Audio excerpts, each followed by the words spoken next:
discuss how impossible it is to be a professional with a tailpiece that has 4 adjusters on it.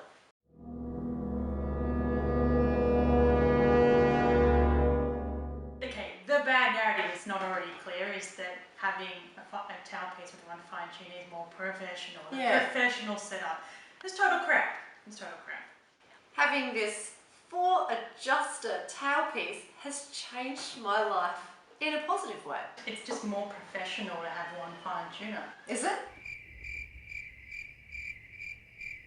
If you're a grown-up or a professional, you still need to be able to tune really, really fast. So this has really helped me to, so for example, I could play an open G in a concert,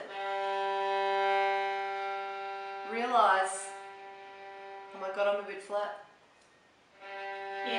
In a concert. But I actually changed I've only ever had 4 fine tuners. Oh, until now you've only ever had 4 fine tuners. But then I was like, okay. But you knew how to use your pegs. You did learn how to use your pegs. I'm a weird case because this particular violin only ever had the 4 fine tuners. Okay. And pegs that were very, very stiff and just could not work. But it had as a result I had to have the peg box fixed. So I couldn't use my pegs. You literally couldn't, even if you wanted to. I'm going through a phase where everything on this violin, I'm trying everything different. Yep. And the latest is trying the gut strings and the 1 fine tuner. Yes. And how's that going for you? Oh, we'll get to that.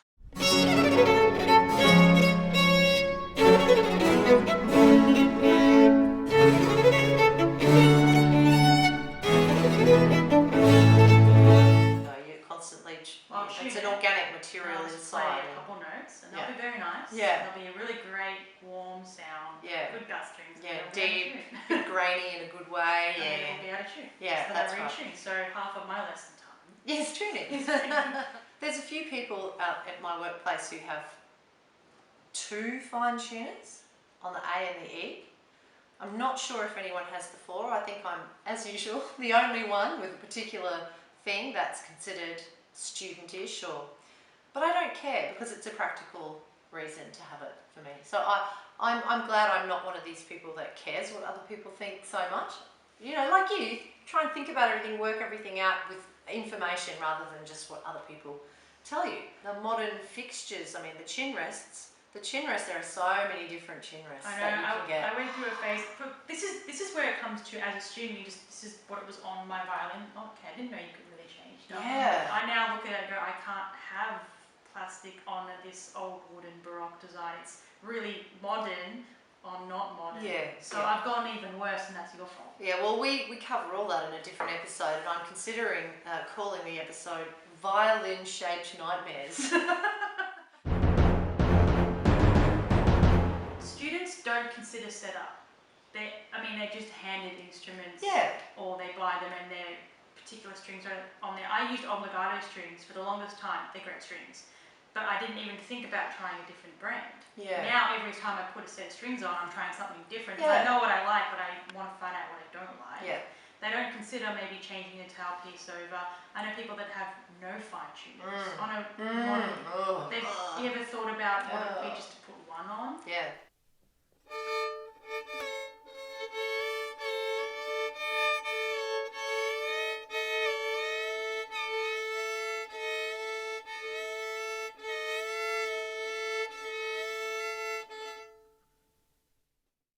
But it's still, at the end of the day, when I find a setup that works for me, it's going to be my decision of what I like. Yes, rather than what's in fashion or what's considered professional or amateurish or... Yeah. Yeah, that's So the it's best just- way. it's just Experimentation.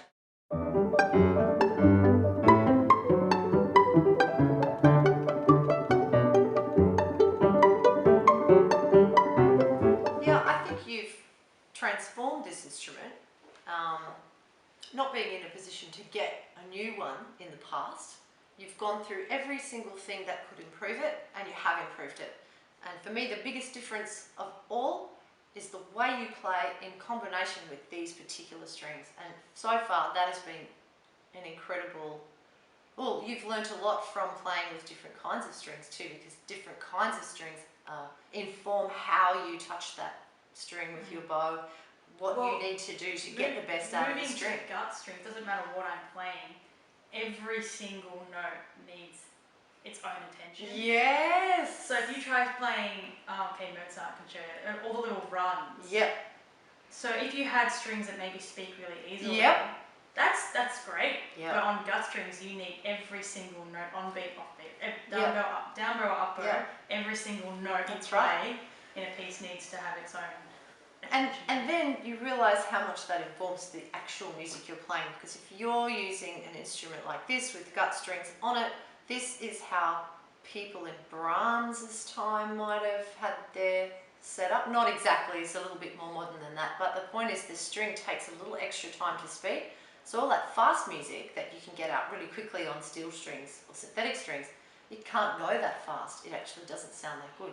It sounds fast, but there's no music in it. Well, I think we're done here. I think this is a student setup, but I'm a professional. That's a professional setup, and you are a student.